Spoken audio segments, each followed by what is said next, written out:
Côte à côte. Les relations entre quatre murs. Anne Le Chevalier, Floriane Bléas.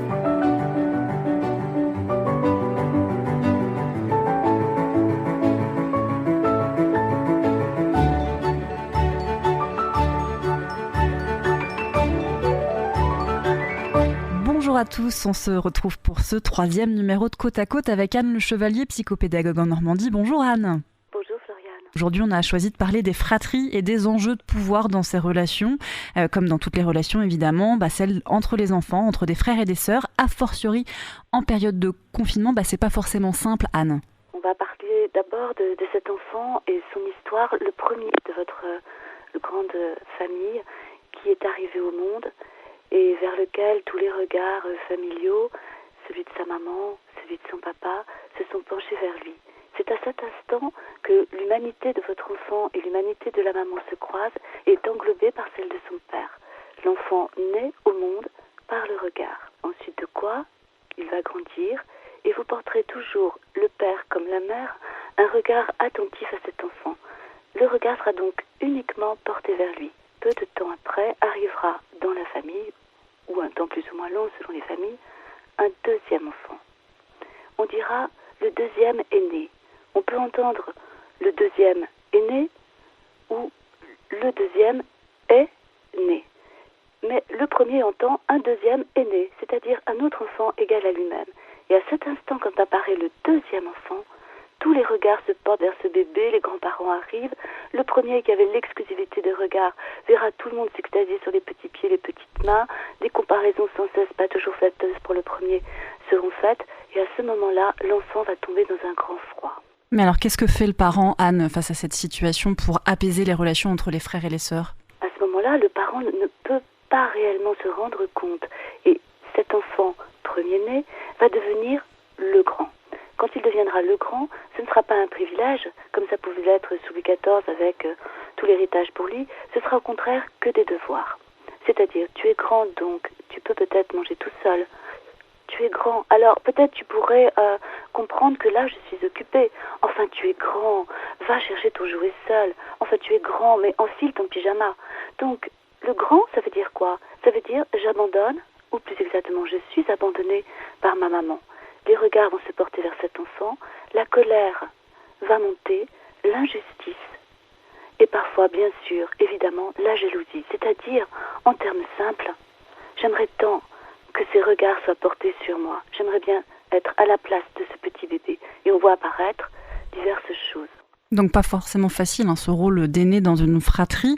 Vous parliez de jalousie, évidemment, qui dit jalousie dit parfois aussi sentiment d'abandon. Oui, c'est intimement lié. C'est quelque chose qui est très important dans notre métier. C'est quelque chose avec lequel on ne badine pas et qui est quelque chose de tellement tabou que c'est forcément entendu comme quelque chose de mal. Or, c'est un sentiment de séparation et d'abandon puissant qui peut amener effectivement à des sortes de dépression enfantine ou plus exactement au quotidien, des enfants qui rechignent, des enfants qui râlent, des enfants qui peuvent taper ou accepter d'être tapés. On entend souvent ça. Comment ça va avec ton petit frère ou ta sœur ? Oh, il me tape. Ça ne veut pas dire qu'il le tape forcément, parce que les parents disent oh non, ils jouent tout le temps ensemble. Mais c'est pas vraiment ça. C'est-à-dire que quelque chose le tape à l'intérieur de lui. Il faut bien entendre que c'est quelque chose qui est tellement inaudible, tellement inacceptable, tellement bafoué, tellement rejeté, parce que difficile aussi pour les adultes, qu'on n'entend pas cette douleur. Alors, qu'est-ce que font les parents face à cette discorde, à cette jalousie ? Quel est le discours parental qui doit arriver à ce moment-là ? Le premier discours parental, c'est essayer d'être vigilant au vocabulaire qui met en avant un pseudo-partage. Ah, mais il faut partager du temps. Ou alors, la petite réflexion classique, je n'ai pas 4 bras. Ou, mais attends un moment pour toi. Donc, je ne suis pas divisible. Ou je ne peux pas me couper en deux. Donc, on a toujours ce sentiment que c'est un partage dans la division. Or, à ce moment-là, dans un discours simple, on pense souvent à un gâteau. Un enfant qui est tout seul dans le cœur de sa maman en tant qu'enfant, eh bien, c'est facile, il a tout le gâteau pour lui. Quand on arrive à un autre, il faut partager le gâteau en 2. Quand il en arrive 3 et parfois à 4, c'est juste horrible. Surtout quand on entend « Ah, mais votre père, c'est tout pour moi ». Du coup, moralité de l'histoire, eh bien en fait ils se disent bon, il me reste quoi, des miettes. J'étais le premier, j'avais tout, maintenant je suis toujours le premier, mais j'ai de moins en moins. Donc l'idée vraiment forte, c'est de se dire que le cœur n'est pas un gâteau, c'est quelque chose d'exceptionnel, c'est pas comme un compte en banque, c'est pas comme une nourriture, ça se consomme pas puis après il n'y en a plus.